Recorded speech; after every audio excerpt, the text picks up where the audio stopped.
اگر یہ لہو کی ضمیر نہ آتی بیچ میں تو کہتے خدا کے لیے سجدہ کیا تھا. صاف طور سے قرآن کا نہیں، خدا کے لیے نہیں، یوسف کے لیے سجدہ کیا تھا، یوسف کے لیے سجدہ کیا تھا. آ جائے یعقوب پر فتویٰ لگا دے اور بن جا مسلمان.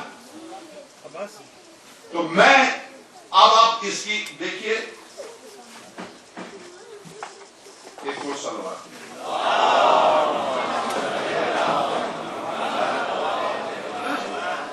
دو اسلام، ایک اسلام یعنی الہامی اور وحی کا اسلام، دوسرا حکومتی اسلام. تاریخ میں جسے پذیرائی ملی وہ حکومتی اسلام تھا، جو محجور و متروک رہ گیا اور مظلوم رہ گیا وہ الہامی اسلام تھا. یہاں اسماء اور مسمیات کا کوئی وجود نہیں. اہم چیز حق اور حق کے مقابلے میں اسماء اور مسمیات کی کوئی اہمیت نہیں ہوتی. اہمیت صرف جوہر کو حاصل ہوتی ہے. حق کی جستجو افراد کے اقوال کی بجائے نص کا تقاضا کرتی ہے. نص کسے کہتے ہیں؟ یہ ایک اجتہادی اصطلاح ہے.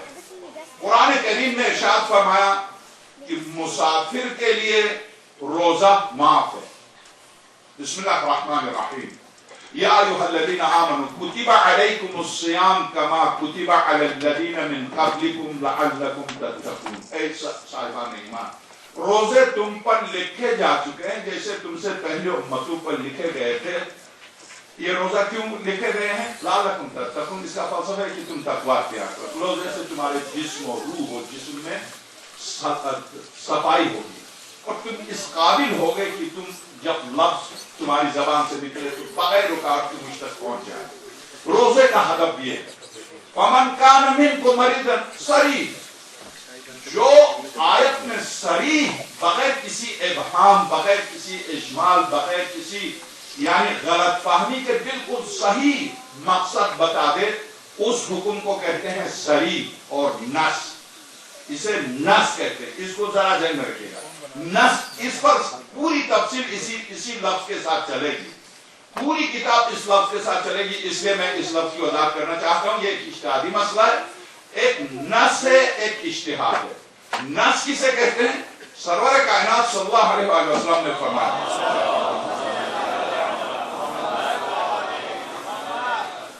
اسامہ بن زید کی قیادت میں جنگ کے لیے چلے جاؤ. صاف. اب جب نہیں گئے تو سرور کونین کو پتا چلا، یہ راستے سے پلٹ آئے. مسجد میں جا کر آپ نے خطبہ ارشاد فرمایا جسے سننی سے آگے سب آ جائے گا. سرور کائنات نے مسجد میں جا کے خطبہ ارشاد فرمایا جو منتر، یہ لفظ ایک ایک لفظ سنی شیعہ سب نے ان الفاظ کو نقل کیے. کیا یہ کتاب ہے تیجانی کی، یہ کتاب ہے الوردانی کی، صالح الوردانی کی. دونوں نے اپنی ساری کتابوں سے نچوڑ کے پیش کیا ہے. سرور کائنات نے فرمایا لعن اللہ من تخلف عن جیش اسامہ. اے خدا لعنت کر اس پر جس کو میں نے اسامہ کی فوج کے ساتھ بھیجا ہے جو نہیں جا رہا. ٹھیک، یہ ہے نص، یہ ہے صریح، یہ ہے کھلی ہوئی بات. ٹھیک، اس کے مقابلے میں اجتہاد کیا کہ نہیں پیغمبر بیمار ہے ابھی رک جاؤ. یہ ہے نص کے مقابلے میں، حکم رسالت کے مقابلے میں اپنی رائے جسے اجتہاد کہا ان لوگوں نے. یہ ہے اجتہاد. ایک مرتبہ اجتہاد نص کی تحقیق میں اجتہاد ہے. مثلا سرور کائنات صلی اللہ علیہ وسلم نے ارشاد فرمایا، یا خود قرآن کریم نے ارشاد فرمایا فمن کان منکم مریضا، پس تم میں سے اگر کوئی مریض ہو، او علی سفر یا مسافر ہو، فعدۃ من ایام اخر، حالت سفر اور بیماری کے روزے بعد میں رکھو. ٹھیک، تو اب مجھے تحقیق کرنا ہے. نزلہ بھی بیماری ہے، چھینک بھی بیماری ہے، بیماری کے علامی، آنکھوں سے آنسو کا بہنا بھی بیماری کی نشانی ہے، سر میں ذرا سا درد بھی بیماری ہے. وہ کون سی بیماری ہے جس کی وجہ سے روزہ معاف ہے؟ یہاں مجھے تحقیق کرنا ہے کہ قرآن جس مرض کی بات کر رہا وہ کون سا مرض ہے. ٹھیک، اس نص قرآنی میں تحقیق کا نام نص میں تحقیق کر کے اجتہاد کرنا. ایک مرتبہ بالکل نص کے مقابلے میں اجتہاد کرنا کہ سرور یا سورہ آل عمران جاؤ جہاد کے لیے. میں کہتا ہوں کہ ابھی سردی ہے, مجھ سے چلا نہیں جا رہا, ابھی گرمی ہے, میں انشاءاللہ جب سردیاں آئیں گی تو میں جاؤں گا.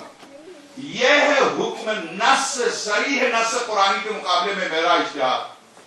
قرآن کہتا مسلمانوں کسی کو قتل نہ کرو. ومن قتل نفسا متعمدا فجزاؤہ جہنم خالدا فیہا ابدا. سورہ نساء. جو شخص جان بوجھ کے بغیر کسی جرم و خطا کے کسی نفس کو قتل کرے اس کی جزا ہمیشہ ہمیشہ کے لیے جہنم ہے. ٹھیک, آپ اس نص قرآنی کے مقابلے میں خالد بن ولید مالک بن نویرہ جیسے مقدس صحابی کو قتل کر کے اسی رات اس کی بیوی سے نکاح کرنا, یہ ہے نص کے مقابلے میں اجتہاد. جسے ابو بکر نے کہا, اس نے عمر نے احتجاج کیا کہ خالد کی گردن اڑا دو, قرآن کے خلاف کیا. اس لیے کہ اگر اس کی بیوی سے شادی کرنا ہی چاہتا تھا تو کم سے کم عدہ وفات کا انتظار کرتا. شوہر کی لاش تڑپ رہی ہے اور اس کی بیوی سے نکاح کر, یہ کون سا نکاح؟ عمر نے کہا. پھر مولا کائنات نے جو احتجاج کیا, مولا کائنات نے جب مالک کا بھائی آیا تو مولا کائنات نے کہا اس کے پورے قبیلے کا دیا دو. دیا دلوایا حضرت نے, مگر عمر نے بھی کہا کہ خالد کی گردن اڑا دو, اس لیے کہ اس نے زنا کیا ہے. ایک اس نے غیر ایک بے گناہ انسان کو, کیا تو نے ابوبکر سے عمر نے کہا کیا تم نے خود نہیں کہا تھا جب مسلمانوں کی فوج بھیجی تھی کہ دیکھو ایک جگہ جا کر آزان دو, آزان سننے والے اگر تمہارے جواب میں آزان دیں تو ان سے تعارف نہ کرنا, اگر وہ آزان نہ دیں تو پھر جا کے پوچھنا انہوں نے آزان کیوں نہیں دی, اسلام سے منحرف ہو گئے ہیں. اگر وہ کہیں نہیں ہم نے آزان اس لیے نہیں دی ہے وہ آزان کا وقت نہیں ہوا تھا, اور اگر وہ خود وقت عین وقت پر آزان دے اور نماز پڑھنے سے ان سے تعارف نہ کرنا, تو مالک بن نویرہ کے قبیلے کے پاس جا کر مسلمانوں نے آزان دی تو اس قبیلے کے افراد نے بھی آزان دی. جب اس قبیلے کے افراد نے بھی آزان دی تو اب مالک چونکہ چاہتا کچھ اور, یہ خالد بن ولید کچھ اور چاہتا تھا, چونکہ بد کردار ترین انسان تھا یہ شخص. اس بد کرداری کی وجہ سے جا کے مالک بن نویرہ سے انہوں نے گفتگو کی. مالک بن نویرہ نے جب رات ہو گئی تو خالد بن ولید نے کہا بہترین موقع انہوں نے دکھاوے کے لیے آزان دی, حملہ کر. مسلمانوں نے کہا نہیں, حاکم وقت نے جب ہمیں بھیجا تھا تو ہم سے کہا تھا جب وہ آزان دے تو دیکھو ان سے تعارف نہیں کرنا, کہ تم کس بنا پر جو آزان دے رہے دیکھ رہے ہو, تم وہ نماز بھی پڑھ رہے, کس بنا پر تم کہتے ہو نہیں رات کا وقت ہے, اگر تم حملہ نہیں کرو گے تو میں تو ضرور کروں گا. خالد بن ولید نے اپنی مرضی سے رات کو شبخون مارا اور ان پر حملہ کیا. جب ان لوگوں نے پوچھا تم کون ہو, کیوں ہمیں قتل کر رہے ہو, کہا مسلمان ہیں. جب تم مسلمان ہو, ہم بھی تو مسلمان ہیں, تم نے آزان دی ہم نے بھی آزان دی, تم کیوں ہمیں قتل کر رہے ہو. مالک نے کہا تمہارا اسلام مجھے قبول نہیں ہے. تو اس نے خالد بن ولید نے تو مالک بن نویرہ کو پکڑ کے لے آئے, جو قبیلے کا سردار. یہ کون تھا, یہ غدیر میں موجود تھا. یہ کون تھا, اس کی سیرت دیکھیے, اس کا کردار دیکھیے. اسے یعنی تمام روات نے اور خاص طور سے صحابہ کے بارے میں جو کتابیں لکھی گئی ہیں, ابن حجر کی کتاب یا اسی طرح سے عسقلانی کی کتاب الاصابہ فی تمیز صحابہ, صحابہ کے سلسلے میں جتنی کتابیں لکھی گئی اس میں مالک کی تعریف کرتے ہیں کہ مالک وہ تھا جو سرور کائنات پہ صدقات و خمس و زکات جمع کرنے کے لیے اپنا وکیل بنایا تھا, جو خاتم الانبیاء کا وکیل بن کے اموال جمع کر کے سرور کائنات کی بارگاہ میں لے کے آئے. اسے قتل کرنا, جب مالک کو گرفتار کر کے لائے تو اس کی بیوی آئی. جیسے ہی بیوی کو یعنی مالک کی سفارش کرنے کے لیے جیسے ہی بیوی آئی, خالد بن ولید نے دیکھا. دیکھنے کے بعد مالک نے کہا کاش تو نہ آتی تو میرے بچنے کے امکانات تھے, اب بچنے کے امکانات نہیں ہے.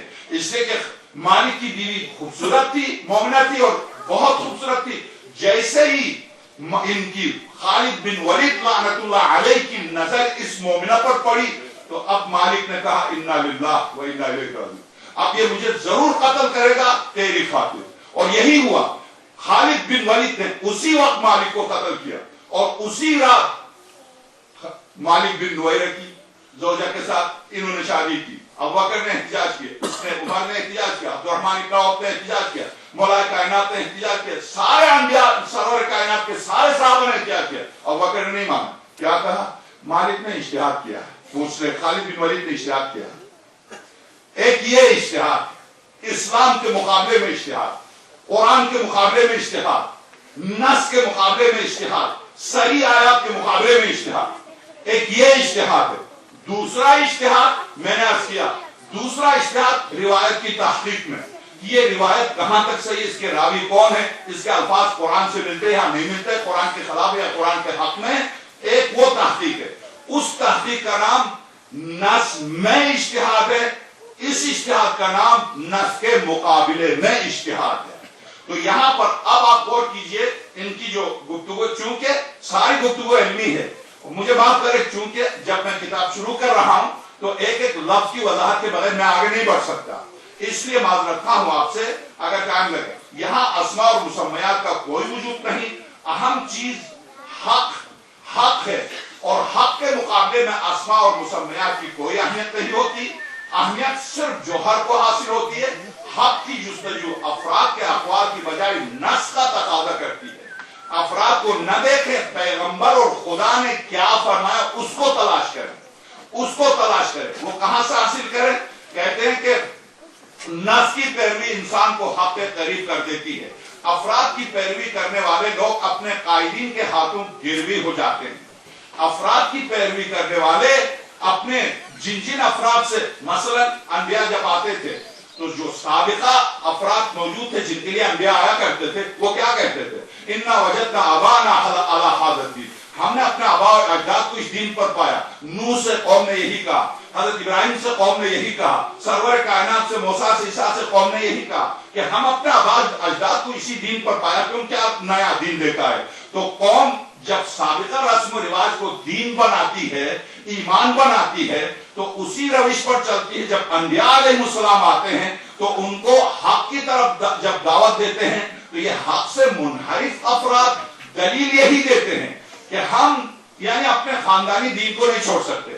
یہاں یہ کہتے ہیں کہ ہاں لوگ افراد کی پیروی کرنے والے لوگ اپنے قائدین کے ہاتھوں گروی ہو جاتے ہیں. نص معیار ہے اور تکلیف شرعی کا دار و مدار، اور مسلمانوں کی مسئولیت کی بنیاد بھی نص ہے. مسلمانوں کا حساب و کتاب بھی نص کے ساتھ ہے، اور نص کی پیروی ہی میں دوزخ سے نجات کا راز مسمر ہے. نص سے قرآن مجید کا متن اور پیغمبر اکرم کی وہ احادیث مراد ہیں جو قرآن اور عقل کے مطابق ہوں، جس کی وضاحت میں نے کی، عقل کے مطابق ہوں.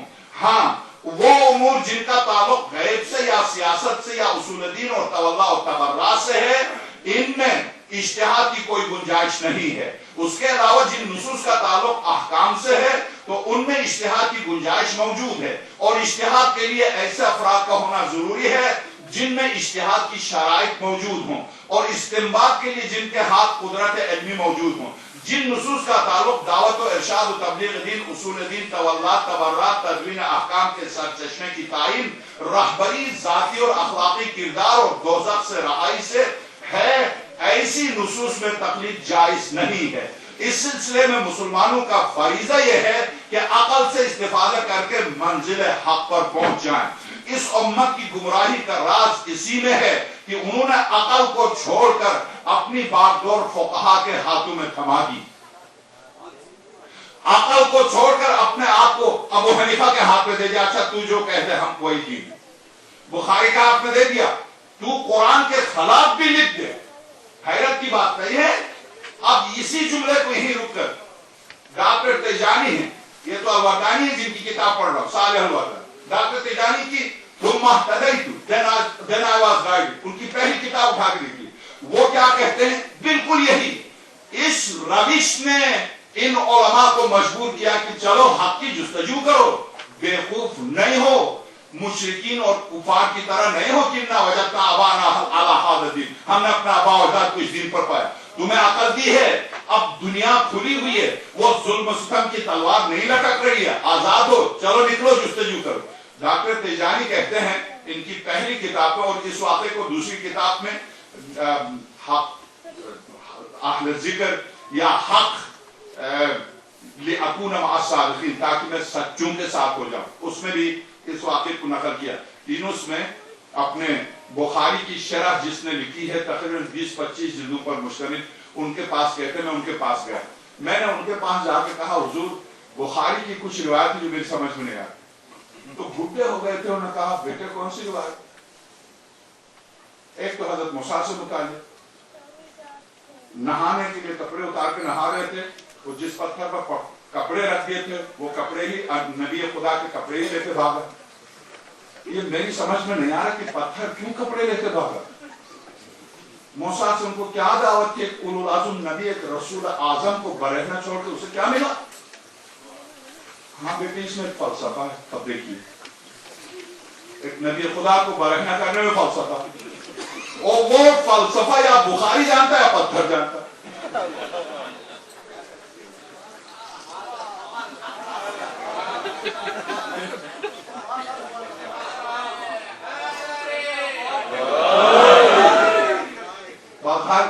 اس جملے پر بات کو غور کیجئے گا میں نے کیا کہا.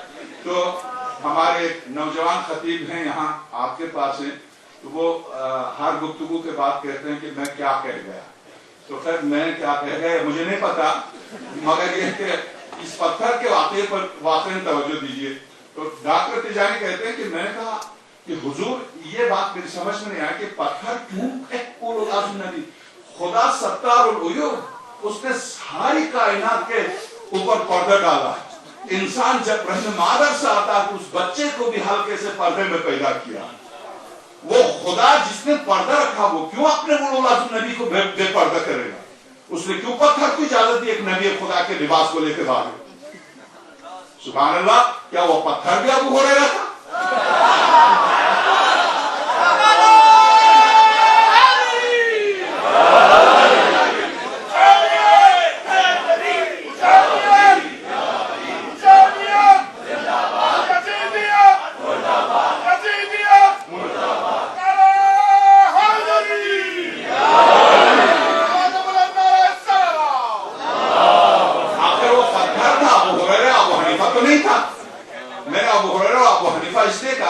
علامہ ہلی کی گفتگو کرتے کرتے میں بالکل دوسری طرف نکل گیا. یہ ایران جو بدلا علامہ ہلی نے بزرگوار نے جوتے کے اوپر، سرور کائنات کے جوتے کے اوپر. یہ نہیں کہ انہوں نے کسی کو جوتے مارے، نہیں، جو بیٹھے ہوئے تھے ان کی عقل پر جو جوتے پڑے ہوئے تھے ان کا علاج کیا. وہ یہ کہ بادشاہ جس کا نام خدا بندہ تھا جو نو مسلم تھا اس نے اپنی بیوی کو طلاق دی. اس کے بعد چونکہ ظاہر ہے بادشاہوں کی شادی ایسی ہوتی ہے اشتیا، تو اس نے جدائی اس کے لیے ناگوار گزری. غصہ آیا، اس نے کہا نکل جا، ہٹ جا، طلاق دی. 10 دفعہ کہا، 20 دفعہ کہا. علماء سے رجوع کیا، مجھے غصہ آیا، میں نے کئی دفعہ کہا، تو اب تو کہا ہمیشہ کے لیے حرام ہے. کیسے؟ تو آپ نے ایک سے زیادہ کہا، کیسے حلال ہوگی جب تک مولوی شادی نہ کرے؟ اے بندے خدا، محلل کہتے ہیں جو 3 دفعہ طلاق کے بعد جب تک دوسرا شادی نہ کرے، وہ جو دوسرا کرے گا پھر طلاق دے گا، تو یہ جو دوسرا کر رہا اس کو شرع کی اصطلاح میں محلل کہتے ہیں، جس کی وجہ سے سابقہ شوہر پر یہ طلاق شدہ بیوی حلال ہوتی، اس کو محلل کہتے ہیں. تو انہوں نے کہا آپ محلل کی ضرورت ہے. محلل کیا ہوتا ہے؟ کہا وہ اگر نکاح کر لے اور 1-2 مہینے اپنے پاس رکھ لے پھر وہ طلاق دے تو آپ کے لیے حلال ہوگی. تو بادشاہ نے کہا یہ تو نہیں ہو سکتا، میں کیوں اپنی بیوی کو کسی کے لیے اجازت دوں؟ آپ کی مرضی، وہ آپ پر حرام ہو گئی. اس کے وزیر نے کہا حضور آپ فکر نہیں کیجیے، اگر آپ مجھے اجازت دیں تو ایک مکتب ہے جس کے ہاں یہ بیوی آپ بھی آپ کی بیوی ہے. تو اسے کیا چاہیے تھا؟ کہا کہاں ہے، جلدی بلاؤ.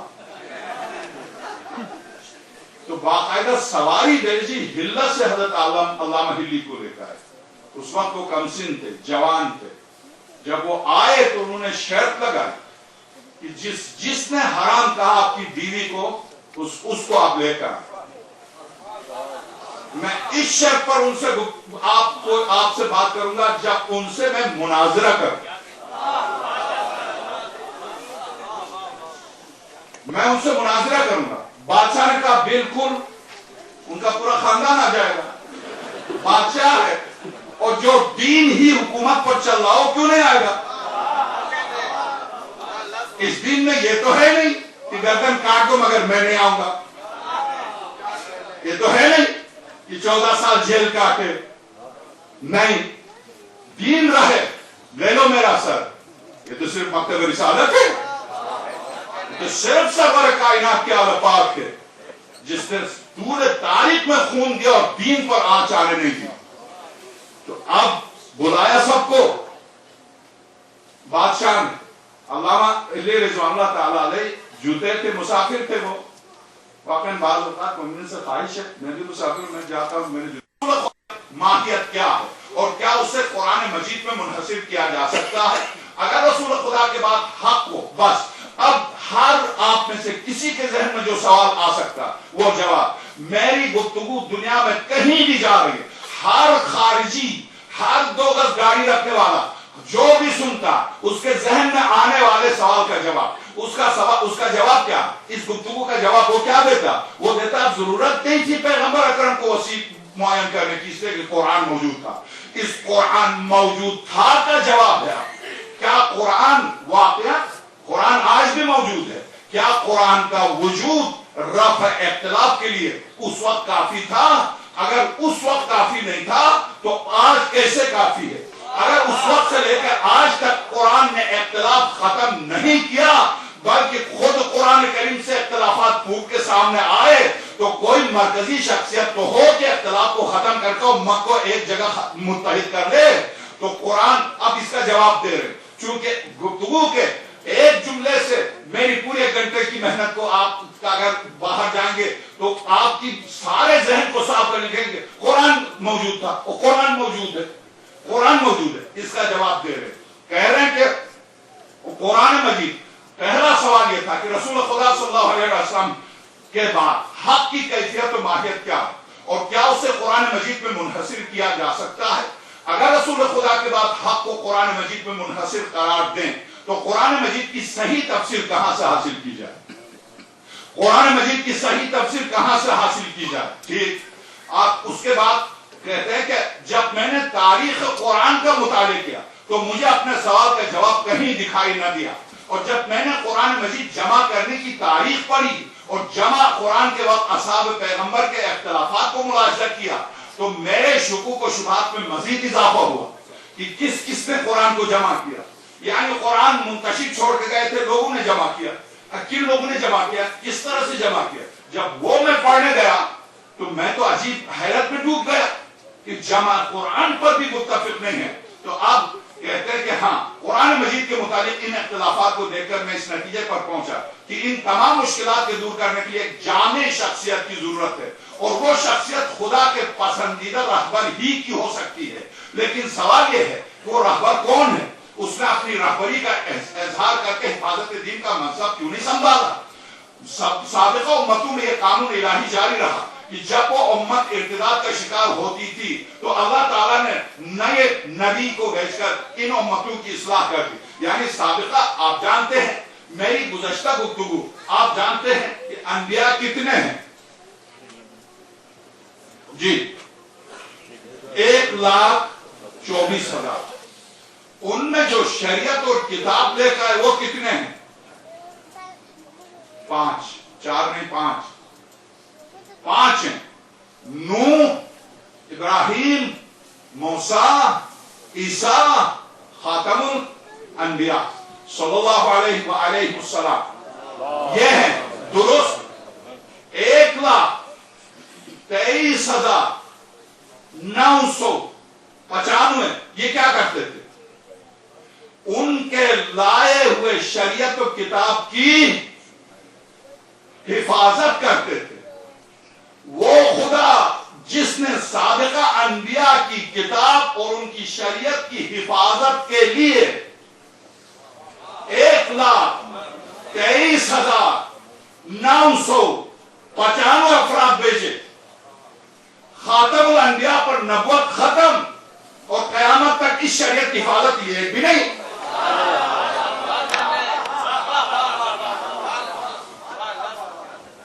ختم نبوت پر ہم سب متفق ہیں، مگر اس کی حفاظت کے لیے ایک بھی نہیں۔ اب آپ کا کیا جواب ہے؟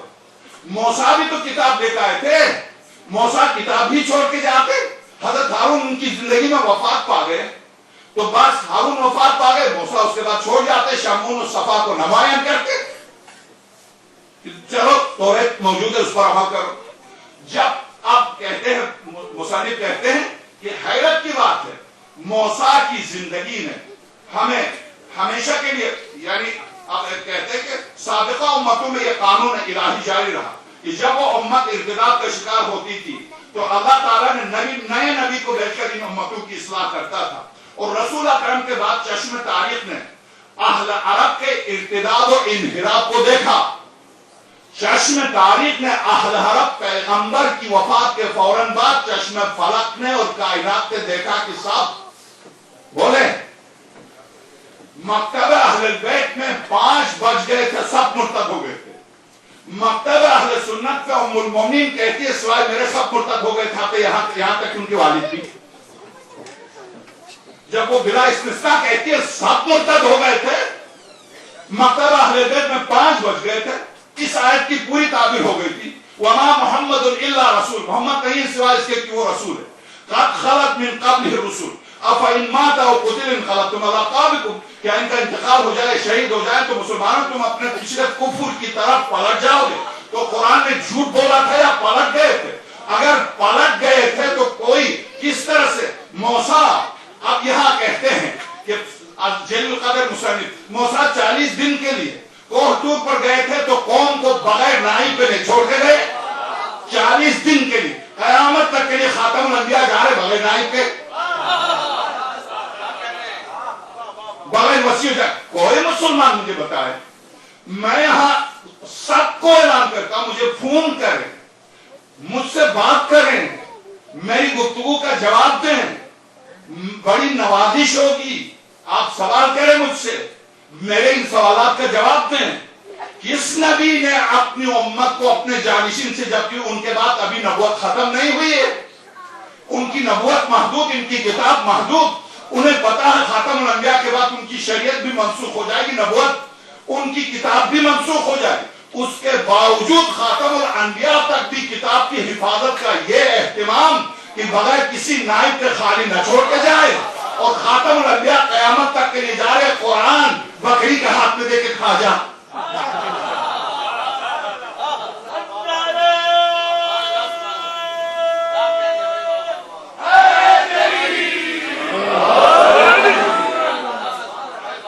معذرت خواہ ہوں, جس منزل پہ میں نے آپ سے وعدہ کیا تھا یہ کتاب پڑھوں گا تو آپ بلند ہو, جس منزل تک میں آ رہا تھا کہ آپ اٹھ کے داد دیں گے وہ منزل رہ گئی. اب تو آپ کو پتا ہے کہ عبادت میں شروع کر چکا ہوں. اب مجھے یہ کتاب پوری کرنی ہی کرنی ہے, مگر مجھے یقین ہے کہ جب آپ سنیں گے تو آپ لذت محسوس کریں گے. آپ کو نیند تھکے ہوئے تو بھی آپ کو نیند نہیں آئے گی. بابا زبان صلوات دیجیے.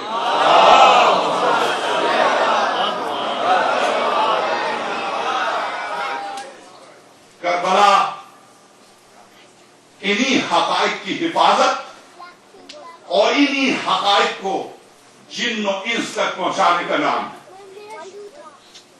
عجب نہیں ہے کہ قرآن کریم جن حیوانات پر گفتگو کر رہا وہ حیوانات تک حق شناس ہوں اور انسان اتنا بلند مقام رکھتے ہوئے حق شناس نہ ہو. شیخ عباس قمی منتہی الاعمال, اردو میں ترجمہ ہے احسن المقال نام ہے ترجمے کا, اس کی پہلی جلد واقعات کربلا پہلی جلد, جب دیوال خدائی آقا امام ہشتم کی بارگاہ میں آ کر اپنے 40 بند کا مرثیہ سنایا. میرے امام ہشتم نے وہ جب آیا تھا تو ذی الحج کا مہینہ تھا,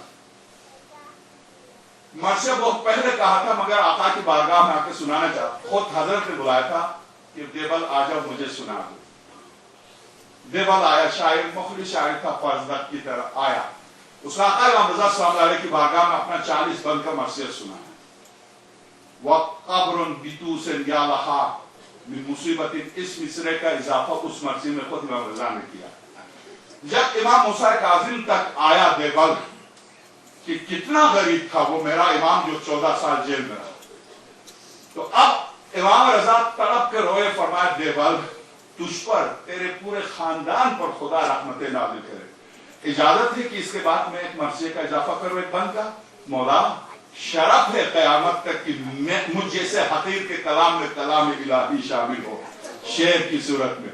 تو اب خود امام رضا صلی اللہ علیہ وسلم نے ایک بند وَقَبْرٌ بِتُوسٍ يَلْهَا مِن مُصِیبَةٍ، ایک غریب کی قبر توس میں ہوگی اور اس کی مصیبت کیسی ہے، نہ اولاد ہے نہ خاندان ہے، سب مدینے میں اور وہ غریب ہے. تو شیخ دیوال خدائی طرف اٹھا، بولا وہ کون ہے؟ حضرت نے فرمایا دیوال وہ میں ہوں اس عالم غربت میں میں شہید ہو جاؤں گا، میرا لقب ہی غریب الغربا ہوگا. تو اب میں جب یہ شخص دیوال یہ مرثیہ سنایا، اس کے بعد حضرت سے جات لے کے چلا ان کی طرف.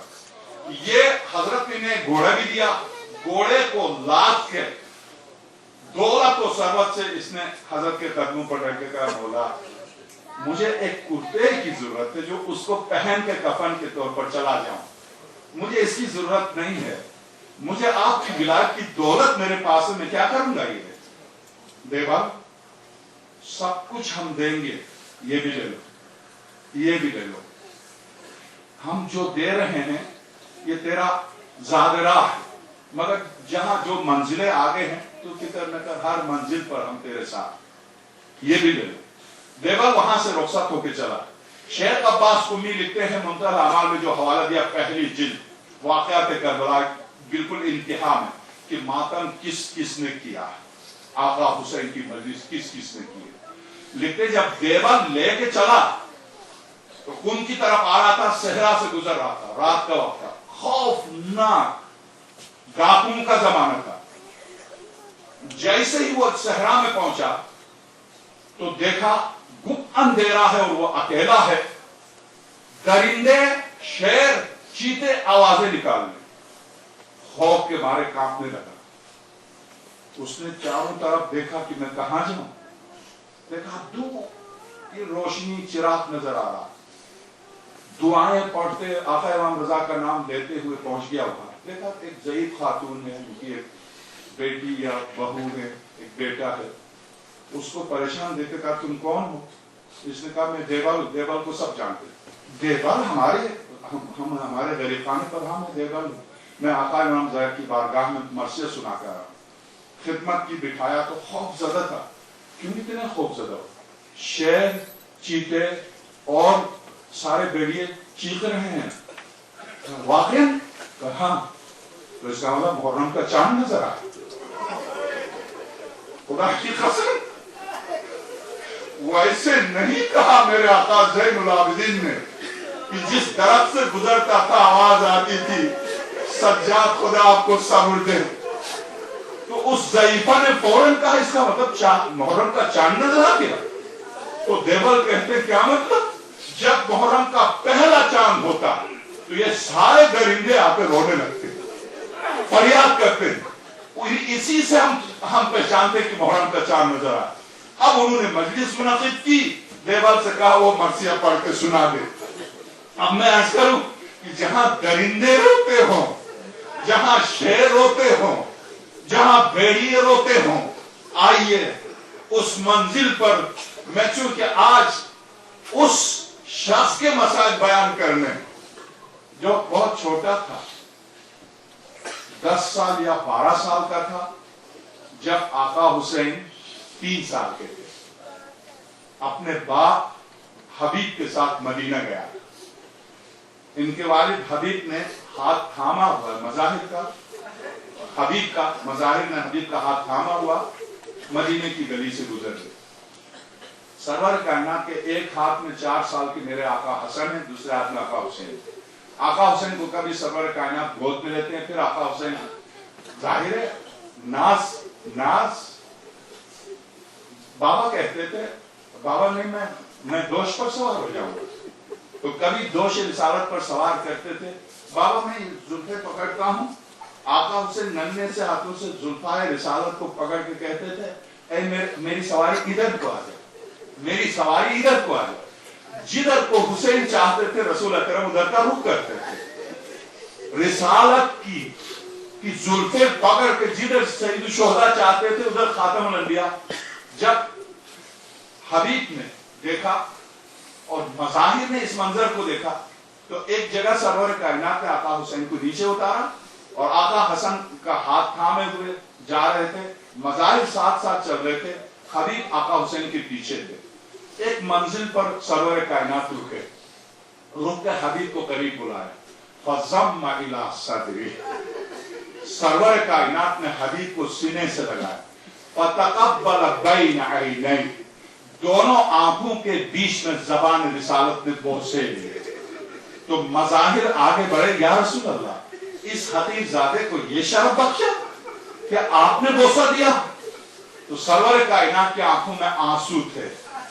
اس کے معنی یہ ہوئے کہ آج اس کی شہادت پر بات ہو رہی جس کے مسائل پر خاتم الانبیاء ہو رہے۔ تو اب جب سرور کائنات سے مظاہر نے کہا یا رسول اللہ اس غلام زادے کو اتنا شرف بخشا، اس نے کیا کیا تھا؟ مظاہر تم صرف سامنے دیکھتے ہو، نگاہ رسالت سے کوئی چیز پوشیدہ نہیں۔ مرحبا ہو تجھ پر بھی اور اس مومنہ پر بھی جس کی گود میں یہ پلا ہے، جس کی گود میں یہ پلا جس نے دودھ کے ساتھ میرے حسین کی محبت پلائی ہے۔ مرحبا ہو تم پر اور اس کی ماں پر۔ یا رسول اللہ اس نے کیا کیا؟ مظاہر تمہیں نہیں پتا، حبیب میرے حسین کے پیچھے چل رہا تھا، جب میرے حسین ننے سے قدم اٹھاتے تھے حبیب جھک کے قدموں کی مٹی اٹھا کر سرما لگا رہا، آنکھوں سے لگا رہا۔ کہ کس نے تربیت کی ہے کہ حسین کون ہے؟ آنکھوں سے لگا رہا حبیب۔ آج جب یہی حبیب جب آیا ہے خیمے کے دروازے پر تو میں نے کل عرض کیا، پہلے شہزادی نے سلام بھیجا کہ حبیب میری طرف سے سلام ہو، ہائے ثانیہ زہرا اور یہ غلام سلام۔ اور جب عاشور کا دن آیا تو حبیب آئے، جب حبیب آئے تو دیکھا مسلم توسجہ جو تقریباً 9 ہے، ایک روایت 95، تیسری روایت 99 سال کی عمر، اس لیے کہ خاتم الانبیاء کے ساتھ بدر و حنین میں تھے، مولا کائنات کے ساتھ جمل خندق اور نہروان میں تھے۔ جب دیکھا مسلم نوسجہ آئے قدموں پر گرے ہوئے، آقا سیدی شہداء صلی اللہ علیہ نے فرمایا مسلم کیا بات ہے؟ میرے نانا کے ضعیف العمر صحابی تو انہوں نے اٹھ کے کانپتے ہوئے ہاتھوں کے ساتھ معذرت کے ساتھ یعنی 9 دن تک تو کانپتے ہوئے ہاتھ تھے، مگر آج جو 10واں دن ہے عاشور ہے وہ ضعیفی نہیں ہے، اب جوانی ہے مسلم میں۔ اب جب گرے ہیں قدموں پر، حسین نانا کی خدمت کی زندگی بھر رو رہے قدموں پر لے کے، میں نے پھر آپ کے والد کی خدمت کی، جس وقت والدہ پر ظلم ہوا تھا تو میں اٹھا تھا مسجد کے بیچ میں اٹھ کر میں نے سختی سے میں نے تقریر کی تھی، میں نے شہزادی کا ساتھ دیا، میں نے علی کا ساتھ دیا، میں نے امام حسن کا ساتھ دیا۔ تو آقا اب عبداللہ حسین نے سر کو اٹھایا، میرے نانا کے صحابی، میرے بابا کے مخلص، بتاؤ تم کیا چاہتے ہو؟ حسین کچھ نہیں، ایک درخواست لے کر میری زندگی کی محنت کا نتیجہ آپ سے لینے آیا، کیا چاہتے؟ سب سے پہلے مجھے اجازت دیجیے، سب سے پہلے مجھے اجازت دیجیے۔ آئین اس وقت جب مسلم نوسجہ اجازت دے رہے تھے، سامنے سے حبیب آئے، جب حبیب دوڑ کر آئے تو حضرت اجازت دے چکے تھے مسلم نوسجہ کو، حبیب جب سامنے آئے تو حبیب کی آنکھوں میں آنسو تھے، مسلم نوسجہ حبیب سے حضرت نے فرمایا حبیب دو بھی تو ہو، میرے علی اکبر اور میرے قاسم اور محمد کے علاوہ دو ہی تو ہو جو پورے میدان کو سنبھال رہا، یا تو عباس ہے یا پھر تم ہو۔ آقا اب آپ اجازت دیں، حبیب اجازت ہے، بس اب مختصر۔ حبیب جب آقا کے قدموں پر لیٹ کے اجازت لے کے چلے تو اب بس 2 جملے میری ماؤں کے لیے، بہنوں کے لیے، جوانوں کے لیے اور ان عمر رسیدہ میرے مومنین کے لیے۔ حبیب جب اجازت لے کے گئے، حبیب ایک بنو اسد قبیلے سے تعلق رکھتے تھے، ایک بہت بڑے قبیلے کے شجاع و پہلوان تھے اور فقیہ تھے، حضرت نے لکھا تھا اِلَى رَجُلٍ فقیہ، مرد فقیہ تھے۔ اب جب گئے ہیں حبیب تو آپ جانتے ہیں درست ہے، حور نے توبہ کر لیا، آخر میں آگے درست ہے، مسلم نوسجہ کی بڑی خدمات ہے، ابو تمامہ سیداوی کی بڑی خدمات ہے، امام اتنادی کی بڑی خدمات ہے، جون کی بڑی خدمات ہے، مگر جو مقام حبیب کو حاصل ہے، آپ دیکھتے ہیں کہ علامہ مجلسی رضوان اللہ تعالی لکھتے ہیں کہ میں یہ سمجھ رہا تھا کہ حبیب کے قبر جو مین دروازے پر ہے قبر ہے، مگر جب چہلم کی زیارت کے لیے میں کربلا پہنچا تو میں نے خواب میں دیکھا، چہلم کی زیارت کے لیے میں نے خواب میں دیکھا کہ آقا حسین اپنے حرم کے دروازے پر کھڑے اور آپ کے دائیں جانب ابوالفضل عباس کھڑے، بائیں جانب آقا علی اکبر کھڑے۔ میں نے دیکھا ایک شخص سامنے ہے جس کے ہاتھ میں پانی جگ ہے اور پانی اور گلاس ہے، جگ میں پانی اور گلاس ہے۔ میں نے پوچھا آقا یہ کون ہے؟ مجلسی حبیب ہے، حبیب ہے۔ آقا آپ کس کے انتظار میں؟ مجلسی تجھے نہیں پتا، تو چہلم کی زیارت کے لیے آیا، اب سارے انبیاء میری زیارت کے لیے آنے والے، اب حبیب کھڑے ہیں تاکہ سارے انبیاء کو پانی پلا۔ عجب مقام ہے حبیب کا، اے حبیب تیرے قدموں پر سلام ہو، عجب مقام تو نے پایا۔ اب جب حبیب چلے تو ایک آواز آئی، بس ایک آواز آئی۔ 4 مقامات ہیں جہاں آقا نے کمر پر ہاتھ رکھے اور 2 مقامات ہیں جہاں امیر المومنین نے کمر پر ہاتھ رکھ کے فرمایا میری کمر ٹوٹ گئی۔ ایک مالک اشتر کی جب شہادت کی خبر ملی تو منبر کوفہ پر تھے، شہادت کی خبر ملتے ہی آپ نے ارشاد فرمایا مالک تیری شہادت نے میری کمر توڑ دی۔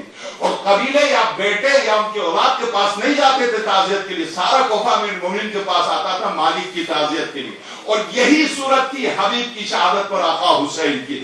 جب حبیب نے آواز دی آقا اس غلام کے پاس پہنچ جائیے، تو بس یہاں 2 روایتیں، ایک روایت ہے کہ یہ جملہ ابو تمامہ سیداوی کا ہے، 2 روایتیں یہ ہے کہ نہیں یہ جملہ حبیب کا ہے۔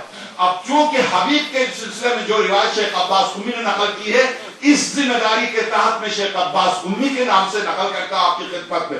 جب آقا حسین اور حضرت ابو تمامہ سیداوی حبیب جب زمین پر گرے تھے تو میرے آقا باب الحوائج بھی پہنچے، آقا علی اکبر بھی پہنچے، آقا محمد بھی پہنچے، آقا حسین بھی پہنچے۔ بڑے احترام سے اب حبیب کو اٹھانا تھا، مگر جب آقا حسین جھکے ہیں تو باب الحوائج سے حضرت حکم دے سکتے تھے عباس حبیب کو اٹھا لو، آقا علی اکبر سے کہہ سکتے تھے بیٹے میرے لال اٹھا لو، نہیں، آقا خود جھکے، حبیب کے سر کو اٹھایا۔ جب حبیب کے سر کو زانوں پر رکھا تو حبیب کی آنکھوں میں خون تھا، جب خون کو صاف کیا تو حبیب نے ایک جملہ کہا ذرا رک جا میرے آقا حسین کی زیارت کر لوں، تو حضرت کی آواز آئی حبیب میں حسین ہوں۔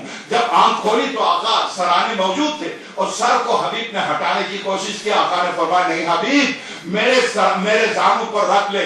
ایک مرتبہ بھی حبیب کے بازو اور ہاتھ تھے، ہاتھ جوڑ کے کہا اے زہرا کے لال کس طرح سے میں اپنے سر کو آخری لمحے آپ کے زانوں پر رکھ سکتا ہوں، جبکہ میں دیکھ رہا ہوں آپ جب زمین کربلا پر آئیں گے تو کوئی بھی کہ ہوگا میرے اس سر کو زمین پر رکھ دیں۔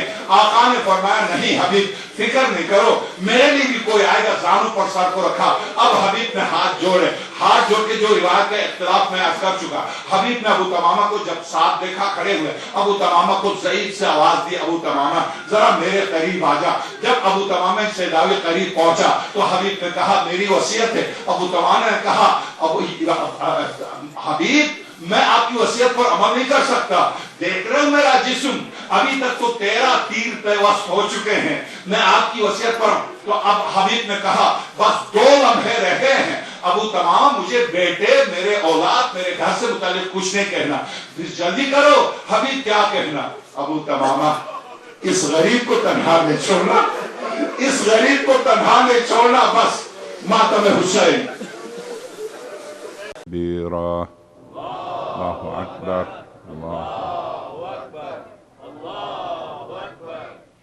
ثم الصلاة والسلام على أشرف الأولين والآخرين خاتم النبيين حبيبنا وحبيب إله رب العالمين أبي القاسم محمد اللهم صل على محمد وعلى آله الأطيبين الأطهرين الغر الميامين المحجلين الذين أذهب الله عنهم الرجس وطهرهم تطهيرا اللهم صل على محمد وآل محمد واللعنة الدائمة على أعدائهم أجمعين من أول يوم ظلمهم إلى لقاء يوم الدين أما بعد فقد قال الحكيم في محكم كتابه العظيم ومبرم خطابه الكريم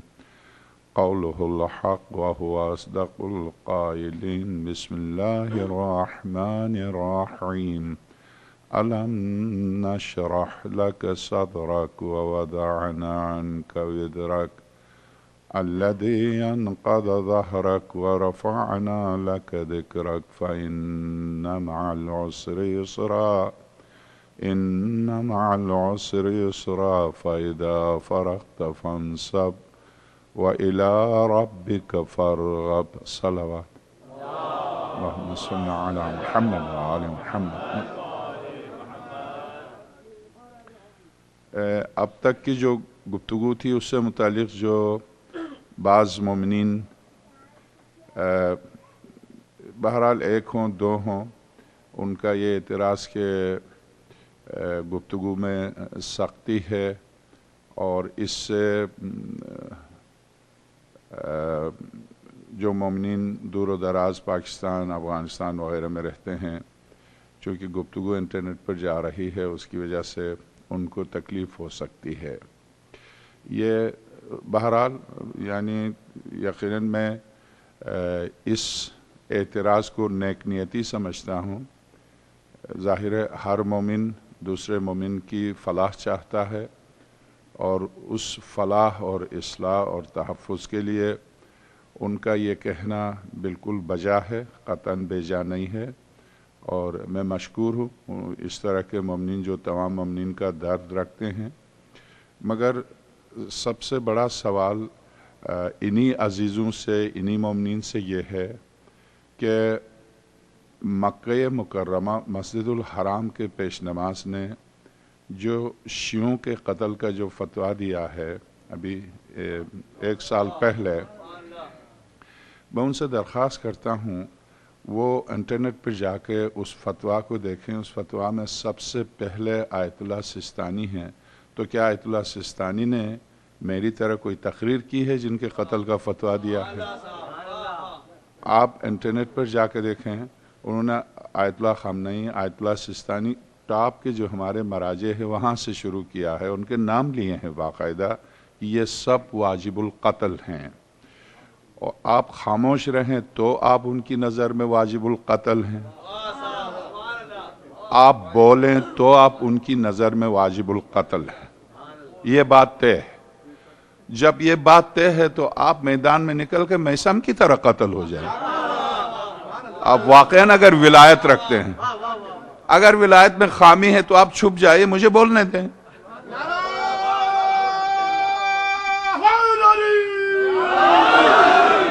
یہ پارا چنار کا واقعہ نہ میری طرف سے نہ آپ کی طرف سے، یہ پاکستان کا واقعہ نہ میری طرف سے. جس وقت ہمارا قتل عام شروع ہوا تھا تو اس وقت بخدا میں ممبر پر صرف قبر کی باتیں کرتا تھا، بلکہ نام ہی ہم 2-3 مولوی اور خطبہ کا نام قبر پڑ گیا تھا.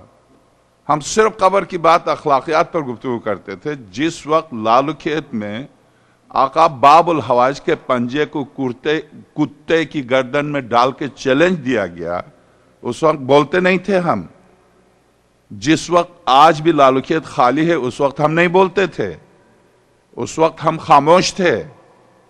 جب ضیاء الحق نے کراچی سے کوئٹہ سے لے کے پارا چنار سے لے کے یعنی ایران کے بارڈر سے چائنا بارڈر تک طول پاکستان، افغانستان کے بارڈر سے انڈین بارڈر، یہ عرض پاکستان میں ہر جگہ منظم طور پر شیعوں کا قتل عام کیا تو اس وقت ہم خاموش تھے.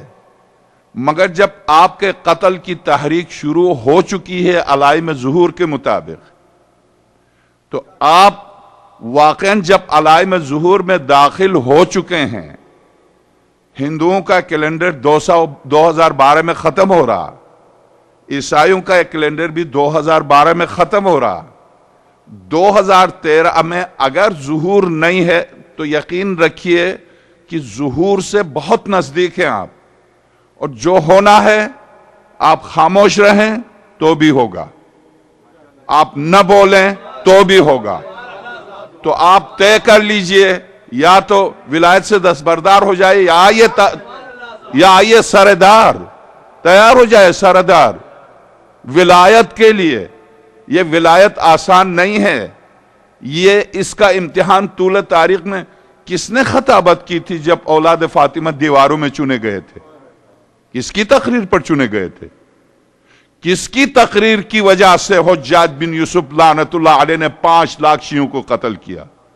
کس کی تقریر کی وجہ سے 5 ملین شیعہ نے عراق کو صدام نے قتل کیا؟ بندے خدا آپ غلط فہمی کے شکار ہیں. انٹرنیٹ غلیظات مغلظات سے بھرا ہوا ہے.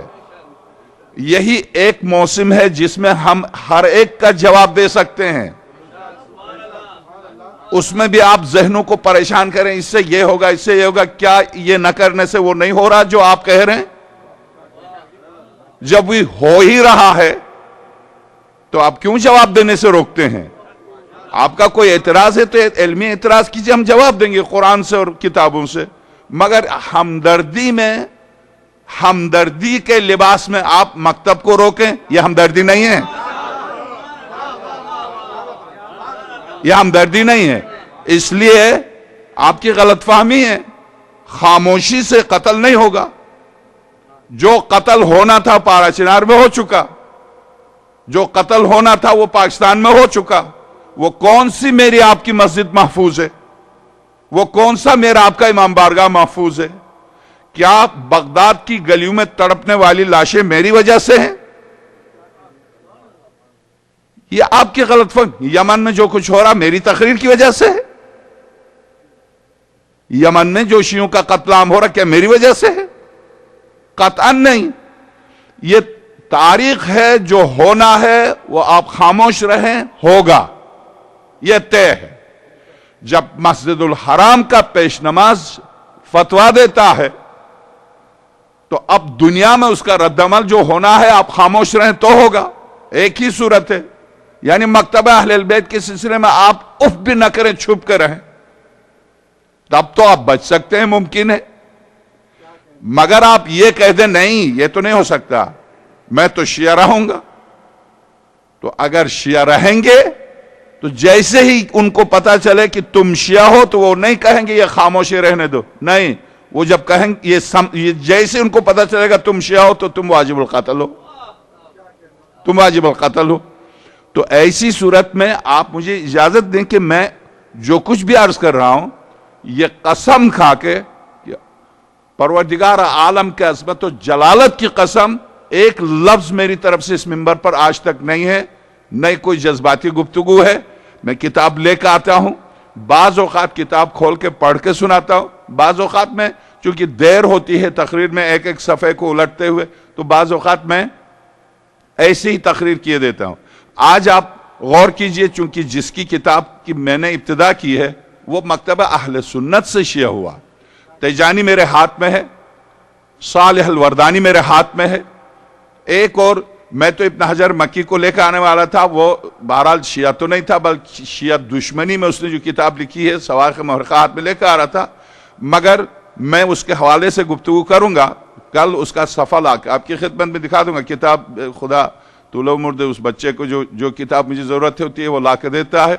تو میں عرض کروں آپ کی خدمت میں، بچوں سے سوالات کرتے ہیں. حضرت ابھی ایک بچہ ہے میرے پاس آیا، یہاں خدمت بھی کرتا ہے، خدا اس کو سلامت رکھے. اس نے آ کے کہا کہ ایک بچے نے ان سے کہا کہ حضرت علی پر وحی کیوں نہیں نازل ہوئی اگر اتنے عظیم تھے؟ تو ہم نے تو مولائے کائنات کے سلسلے میں بھی جو فضائل بیان کیے وہ اہل سنت اور شیعہ دونوں کے جن فضائل پر دونوں کا اجماع ہے وہ ابھی بیان کیے. وہ تو ابھی ہم نے شروع بھی نہیں کیے جو مکتبہ اہل البیت میں ان کی فضیلت ہے. ہم اس سلسلے میں وہاں تک پہنچے بھی نہیں، نہ ہم نے اس طرح کی کوئی روایت ابھی تک پیش کی. اگر معراج میں سرور کائنات سے ملاقات ہوئی تو وہ بھی ہم نے شروع اہل سنت کی کتاب سے کیا، وہاں سے شروع کیا. ابھی تو مولائے کائنات کے سلسلے میں جو فضائل مکتبہ اہل البیت میں ہیں ولایت کے، میں صرف سورہ یوسف کے حوالے سے صرف ایک لفظ میں نے آپ کی خدمت میں عرض کیا تھا. ولایت وہ ہے جس کے سامنے نبوت سجدہ کرتی ہے. اس کی تفسیر بھی میں بیان نہیں کر سکا اور نہیں بیان کروں گا. اس کو میں نے عرض کیا تھا اسی سجدہ ولایت کے سامنے سجدہ نبوت پر 2 اشرے ہو سکتے ہیں کہ کیوں باپ ضعیف باپ نبی ایک جوان بیٹے نبی کے سامنے سجدہ کر رہا. کیوں سجدہ کر رہا؟ اس پر تفصیل سے گفتگو ہو سکتی ہے، دونوں نبی ہیں. کوئی مولوی اٹھ کے کہہ دے یعقوب نے شرک کیا تو نہیں کہہ سکتا، کہے گا تو دین سے خارج ہوگا. اس سے پوچھا جائے گا جو انبیاء کا دین ہے وہ تو تیرا ہے نہیں، دین سے خارج ہو جائے گا. ایسی صورت میں ابھی ہم ولایت کی عظمت و جلالت پر ہم گفتگو ہی نہیں کر رہے ہیں. ہم تو اب سطحی طور پر یعنی مولائے کائنات صلوات اللہ علیہ وسلم کا وہ حق جو خدا نے، رسول نے، دین نے، قرآن نے جو ان کو دیا تھا، جو چھینا گیا، جس کی وجہ سے آج مسلمان دربدر ہیں، وہ حق جس کو تلاش کرتے ہوئے پہنچے پی ایچ ڈی کر کے در حق پر، ہم تو صرف ان کے آراء، ان کی رائے پیش کر رہے ہیں. ابھی انہی کے مقالات آپ کو پڑھ کے سنا رہے ہیں، درست. ورنہ اگر آپ حقیقت میں جائیں، میں نے اس بچے سے کہا بیٹے ان سے کہو کیا ابوبکر کو اتنی فضیلت دی جاتی ہے، ان پر کیوں نہیں وحی نازل ہوئی؟ آپ پلٹ کے ان سے پوچھے بخدا جو فضیلت مولائے کائنات کو سنی شیعہ مل کے دی ہے، اس فضیلت کا یعنی 100واں حصہ بھی ابوبکر کو نہیں ہے، خود مکتبہ اہل سنت میں نہیں ہے. اس کے باوجود میرے ہاتھ میں یہ ریاض النظرہ، اس میں لکھا جب عمر کی وفات ہوئی تو ملائکہ نے مجلس برپا کی. جب تمہارے مکتب پہ مجلس تھی ہی نہیں تو وہاں کیسے ہو گئی؟ یہ کہاں سے ہو گئی مجلس؟ کیسے ہو گئی؟ اب پہلی بات. دوسری بات، اس کا مطلب یہ کہ آپ مانتے ہیں کہ ملائکہ بھی مجلس کرتے ہیں. جب ملائکہ مجلس کرتے ہیں ابوبکر پر صحیح، تم بھی کیوں نہیں کرتے؟ تم بھی کرو. تو میں عرض کروں کہ ہاں واقعاً کیا ایسے تھے کہ ان کی مجلس ہوئی؟ کیا واقعاً ایسے تھے؟ یہی کتاب، اسی کتاب سے، اس کتاب سے خارج میں ایک لفظ بھی نہیں کہوں گا. ریاض النظرہ، جہاں ان کی وفات پر ملائکہ رو رہے ہیں تڑپ کے، اور وہاں پر بالکل اسی سے قریب یعنی ایک صفحہ بعد، جیسے بخاری میں عجب ہے، بخاری میں ادھر جلد اول باب طہارت، جلد اول باب طہارت، جلد اول باب طہارت، بخاری میں ادھر آیت لکھی ہے سورہ مبارکہ بقرہ کی، بسم اللہ الرحمن الرحیم وَيَسْأَلُونَكَ عَنِ الْمَحِيضِ. میرے حبیب حیض کے بارے میں لوگ آپ سے سوال کرتے ہیں یہ کیا ہے، خواتین کی جو ماہواری کیا ہے، یہ سوال کرتے. قرآن کی سری آیت، قول آپ کہہ دیجئے ہوا اذن، یہ ایک اذیت ہے، بیماری ہے. فَأَتَزِلُ النِّسَاءَ فِي الْمَحِيضِ، اس حالت ماہواری میں انہیں گوشے کنار میں رہنے دو، وَلَا تَقْرَبُهُنَّ، ان سے قریب نہ ہونا، حَتَّى يَطْهَرْنَ، یہاں تک کہ وہ پاک ہوں. فَإِذَا تَطَهَّرْنَ، جب وہ پاک ہوں، فَأْتُوهُنَّ مِنْ حَيْثُ أَمَرَكُمُ اللَّهُ، جب وہ پاک ہوں تو جیسے خدا نے حکم دیا اسی طرح سے اپنی بیویوں کے قریب جاؤ. یہ قرآن کی سری آیت، درست. ظاہر ہے قرآن کریم احکام، اخلاقیات اور احکام لے کے آیا تو اس کے سری احکام ٹھیک. ادھر جلد اول اس صفحے پر قرآن کی آیت ہے، ٹھیک اس کے مقابلے کے صفحے میں ام المومنین کا ارشاد ہے. ٹھیک یعنی قرآن کہتا قریب، لا تقربوہن، قریب بھی نہ جانا، سری آیت ہے. ٹھیک آیت کے مقابلے میں ام المومنین کا ارشاد. حائض زور پر ہوتا تھا، پیغمبر خدا مجھے نہیں چھوڑتے تھے، میں معذرت خواہ ہوں. اب اس کو آپ بد اخلاقی کہے، مگر رسالت کو اس طرح سے حیوانیت سے بھی گرا دے، اس مکتب کو آپ کیسے اسلام تسلیم کرتے ہیں؟ اس مذہب کو کیسے آپ مسلمان مانتے جو بالکل قرآن کی ضد میں؟ اب انہوں نے جو تحقیق کی ہے، اب جو روایت پیش کریں گے، اب جو میں آپ کی خدمت میں روایت، یہی عشرہ مبشرہ، یہ سرور کائنات 23 سال بلکہ آئے اس لیے تھے کہ صرف 10 افراد کو جنت کے اہل بنا دے، باقی جائیں جہنم. یہ 10 افراد کو جنت کی بشارت دی سرور کائنات نے. اور عجیب بات یہ ہے کہ اس پر جو ان کی تحقیق ہے، خیر میں جہاں تک ان کی تحقیق کو لے کر آیا تھا میں آپ کی خدمت میں پیش کروں. پہلے اس سے 2 روایتیں میں آپ کی ریاض النظرہ سے 2 روایتیں پیش کرتا ہوں، اس کے بعد پہنچتا ہوں ان کی گفتگو پر. آپ صالح الوردانی کی گفتگو پر ایک صلوات بھیجیے گا.